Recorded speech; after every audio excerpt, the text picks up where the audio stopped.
안녕하십니까. 보건복지부 제2차관 박민수입니다. 2월 15일 의료개혁과 의사집단 행동에 대한 브리핑을 시작하겠습니다.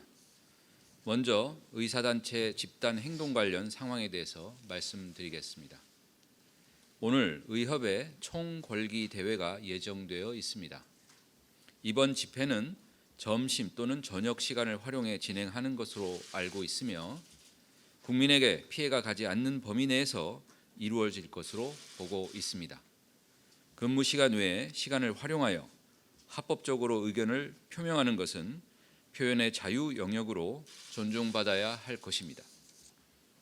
17일에는 비대위 회의를 열고 향후 투쟁 일정을 마련하는 것으로 알고 있습니다.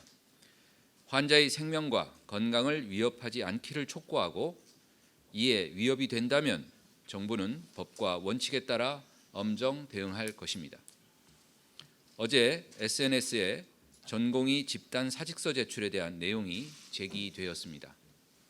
확인 결과 사직이 실제로 이루어진 곳은 없는 것으로 파악하고 있으며 진료는 정상적으로 이루어졌습니다. 가짜 뉴스로 인해 국민들이 불안해하지 않도록 정부는 정확한 사실을 확인해서 신속하게 알려드리겠습니다. 다음으로 의사단체 등에서 제기하는 내용에 대해 정확한 사실과 정부의 입장에 대해 설명드리겠습니다. 첫째, 의대 2,000명 증원은 결코 과도한 숫자가 아니라는 점에 대해서는 지난 브리핑 때에도 설명드린 바 있습니다. 그럼에도 의사단체는 계속해서 2,000명 증원이 과도하다고 주장합니다. 의학분업 이후 정원 감축으로 인해 그간 배출되지 못한 인원을 고려하면 2,000명을 늘리는 것은 과도하지 않습니다. 또한 급격한 고령화로 의료 수요는 급증하는 반면 젊은 의사는 줄어들고 있습니다. 지난 10년간 20대 의사 비중은 절반으로 줄었고 65세 이상 고령 의사는 2배 수준으로 늘었습니다. 2035년이 되면 의사 100명 중에 20대는 4명이 채 안 되게 됩니다. 2,000명 규모의 증원 없이는 미래 의료 수요를 감당할 수 없습니다. 둘째, 2,000명 증원이 되어도 의학 교육의 질이 떨어질 문제는 없습니다. 의사단체는 증원 규모를 따라가지 못해 질이 저하될 것이라고 주장하지만 사실은 그렇지 않습니다.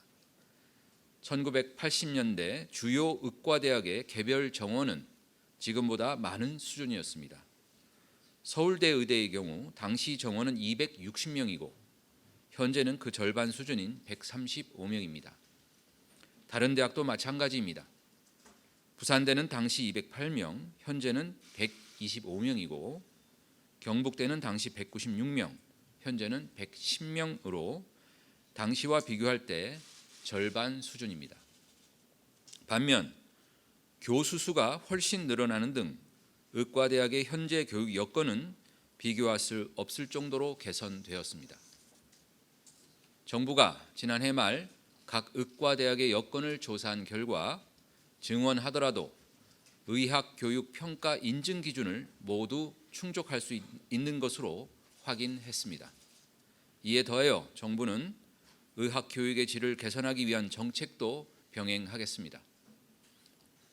보건복지부는 교육부와 협력하여 의학교육의 질을 담보할 수 있도록 기초의학 등 각 과목별 교수를 늘리고 수련 과정에서 충분한 임상 경험을 쌓도록 수련 제도를 개선하며 필요한 경우 재정적 지원도 추진하겠습니다.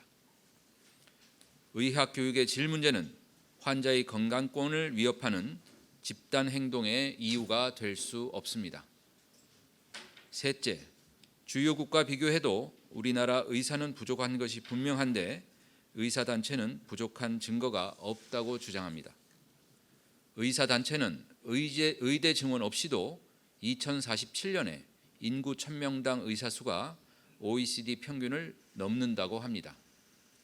이는 우리나라 의사가 매년 2.84%씩 증가한다는 가정하에 계산했는데 이 계산에 따르면 2047년에는 7,630명이 전년 대비 증가하는 것으로 보았습니다. 의대 정원 3,058명이 유지되면서 어떻게 이런 숫자가 가능합니까? 의사단체는 의협산하 의료정책연구소의 통계를 주로 이용하는데 이미 이 통계의 문제점은 우리나라 전문가들이 지적한 바 있습니다. 의사단체는 잘못된 통계를 계속 인용하면서 사실과 다른 주장을 할 것이 아니라 통계에 대한 철저하고 투명한 검증을 해야 할 것입니다. 2047년에 OECD 평균에 도달할 수 없는 것은 단순한 계산만으로도 알 수 있습니다. 우리나라 인구 1000명당 의사 수는 2021년 기준으로 2.1명이며 의사가 1만 명이 늘어나도 인구 1000명당 의사는 2.3명에 불과합니다. 현재 OECD 평균인 3.7명에 도달하기 위해 필요한 의사 수는 8만 명이며 2,000명을 증원해도 2050년에 OECD 평균에 도달할 수 없습니다. 의사단체가 주장하는 의사 증원의 반대 이유를 종합하면 의학 교육의 질 저하, 의료비 증가, 그리고 지역 필수 의료로 인력이 유입되지 않을 것이라는 우려 등으로 요약되며 이는 사실이 아닌 것을 지금까지 여러 차례 설명드렸습니다. 과연 그러한 이유가 환자의 생명을 도구 삼는 집단 행동의 이유가 되는지 되묻고 싶습니다. 그리고 의대 증원 없이 우리 의료의 문제가 해결되는지도 묻고 싶습니다. 다음으로 중수본 논의사항에 대해서 말씀드리겠습니다. 오늘 중수본은 전공의의 근무 여건을 개선하기 위한 방안을 논의하였습니다. 그 최우선 과제로서 전공의들의 과도한 업무 부담을 줄이고 양질의 수련을 받을 수 있도록 36시간 연속 근무 제도 개선과 지도 전문의 배치 확대 방안을 속도감 있게 추진하기로 하였습니다. 특히 연속 근무 제도 개선은 상반기 내에 시범 사업 모델을 마련한 뒤 금년 하반기부터 본격 추진할 계획입니다. 정부는 이러한 대책을 이행함에 있어 전공의의 의견을 대폭 수렴할 것입니다. 이 자리에서 전공의 여러분께 제안합니다. 정부는 조속한 시일 내에 전공의와 병원계 등이 참여한 전공의 수련 환경 개선 협의체를 구성할 계획이니 여러분들의 의견이 반영될 수 있도록 적극 참여해 주시기 바랍니다. 아울러 정부는 의료 현장의 어려움을 해소하기 위해 전공의를 전담하는 권익 보호 창구를 마련하고 3월부터 본격 가동할 계획입니다. 일터에서 있어서는 안 될 폭언이나 갑질 등으로 어려움에 처한 전공의가 있다면 법률 자문과 상담 등 필요한 지원을 강화해 나가겠습니다. 의사 여러분께 당부 말씀드립니다. 앞서 말씀드렸듯이 어제 개별적 사직을 빙자한 집단 사직서를 제출해서 진료 공백을 발생시키겠다는 가짜뉴스가 제기된 바 있습니다.